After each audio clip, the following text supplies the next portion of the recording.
روزی میں برکت کے لیے نسخہ، مالدار بننے کے لیے بھی نبوی نسخہ جات ہے۔ جناب رسول اللہ صلی اللہ علیہ وسلم کو ایک شخص نے غربت کی شکایت کی۔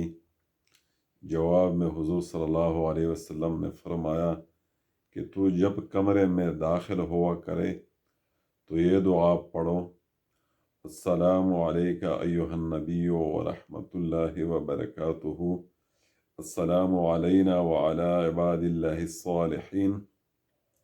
پھر میرے اوپر درود شریف پڑھو، پھر ایک مرتبہ سورہ اخلاص یعنی قل هو اللہ احد یہی صورت پڑھو۔ اس طرح وہ شخص بڑا مالدار ہو گیا۔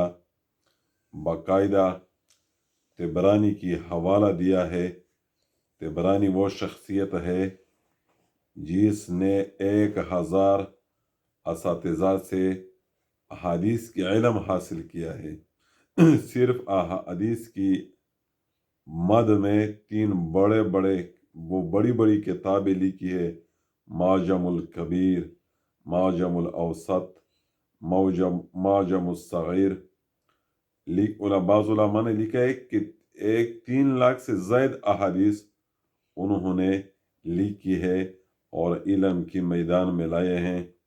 تو ویسے بات کرنا چاہ رہا تھا کہ روزی میں برکت کے لیے نبوی نسخہ جات بھی ہے۔